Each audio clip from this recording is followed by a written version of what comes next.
in regretting that the government has been abusing the legislative process, especially the ordinance route to push through its political agenda. For us as lawmakers, we have two prime tests to keep in mind while legislating. First, we must see whether a bill or an ordinance has enough merit to be enacted. Second, we must see whether the proper procedure and process has been adopted in order to meet the standards of procedural fairness. Analyzing the merits of a bill is distinct and separate from analyzing an ordinance due to this very reason, but you're obliging us to combine both, and I will do so. It's very much possible for a bill to be labelled as welcome, while at the same time, as an ordinance, it is bad in law. Unfortunately, this nuance is often missing from our deliberations in Parliament.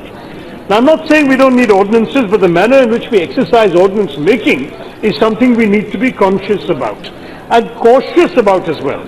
Even prior to the adoption of the Constitution, we had experienced the abuse of ordinances under the Government of India Act 1935, when the British Viceroy could promulgate ordinances whenever he felt it necessary and the legislature could not maintain a check on him.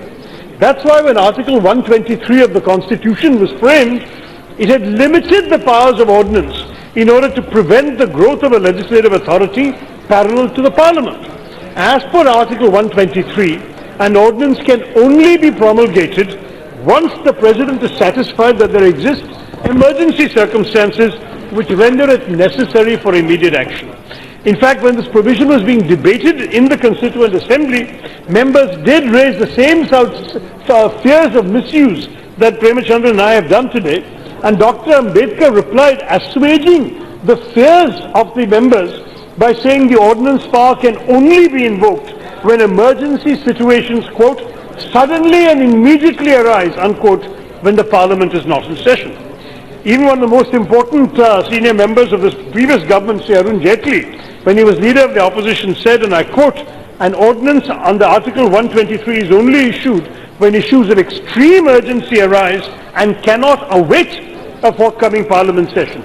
The matter must be of such urgency between the date of issuance of the ordinance and the date of the Parliament session that it is difficult to wait for that period. We need to ask ourselves as to whether we have met the constitutional standard required under Article 123. The Supreme Court had also clarified in the landmark R.C. Cooper case that while an ordinance may be in the name of the President, it is really an action of the executive. The courts, however, cannot inquire into the nature of the advice given by the Council of Ministers to the Prime Minister or to the President, and therefore it is our duty as MPs to ensure that the advice required or given to promulgate an ordinance is a sound one. Now, Dr. Ambedkar was optimistic in his hope that this Parliament will act as a robust check on the executive. I'm sorry to say, sir, we have failed to do so, especially due to the lack of respect this government has and its predecessor government has for this august House. I'm afraid the preamble to the ordinance fails to mention any cogent reason for this urgent emergency action. The Minister must give an explanation of the exact nature of the emergency which arose between the date of the ordinance, 2nd March, and the 17th June 2019, when our Parliament session commenced, for which an ordinance was emergently necessary, the materials relied upon to show that the situation was urgently required, and how it reached the threshold that Dr. Ambedkar had asked us to follow in the Constitution.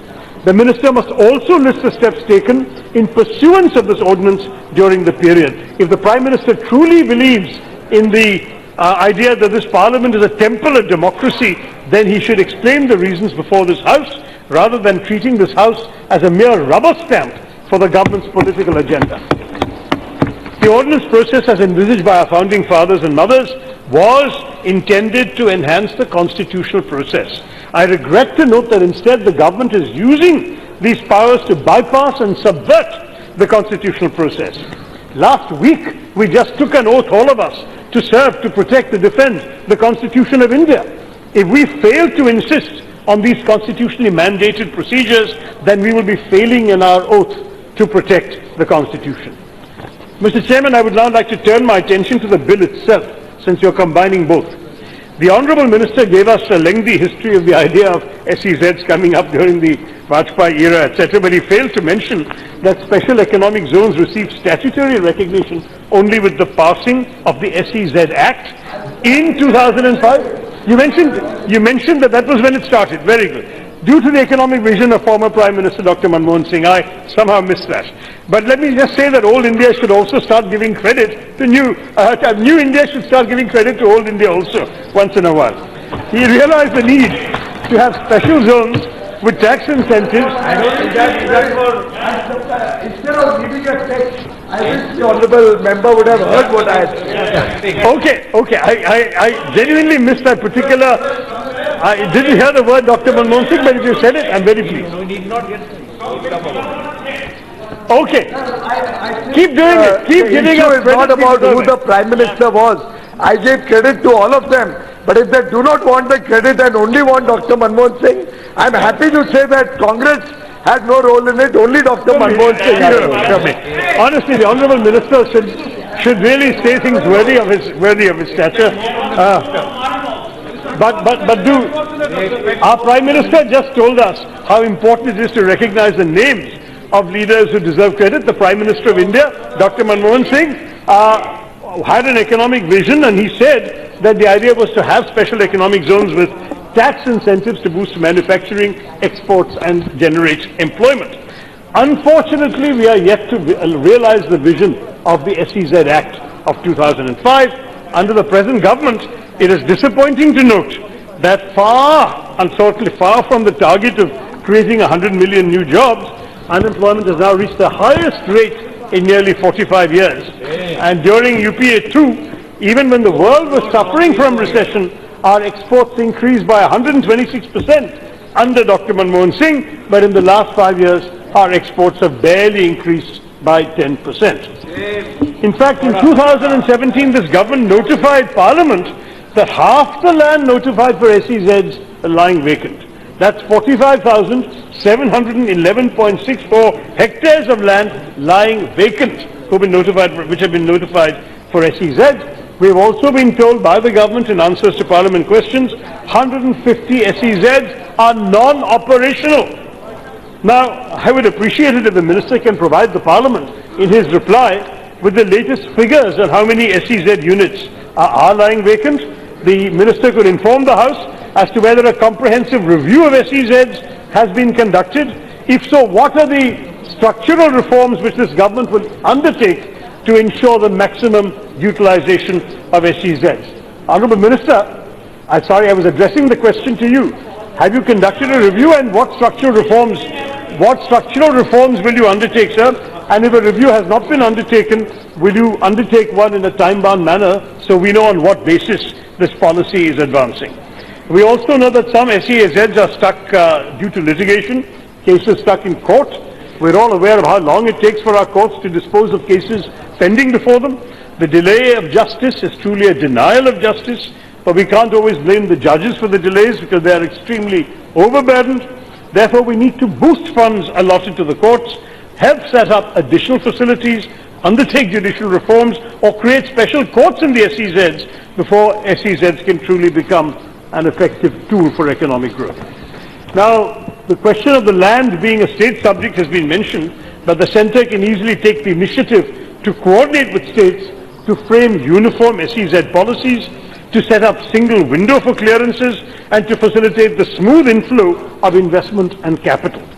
The ruling party cannot shy away from this responsibility, given your large mandate in half the states of the country, and also union territories, of course, are directly under the central government, so there is nothing preventing you from actually initiating SEZs there.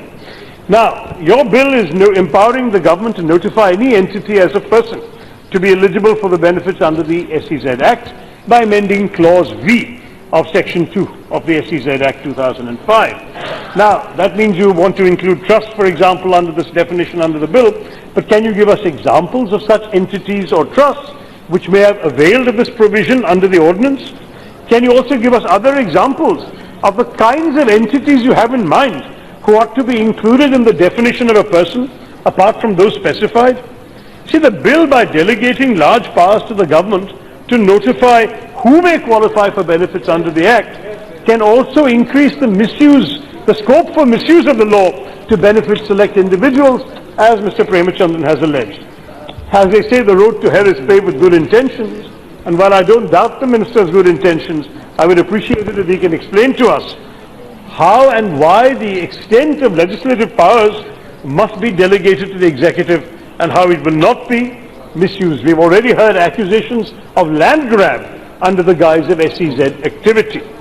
The SEZs do have the potential for being the driving engines of our economy at a time when we are underperforming as an economy.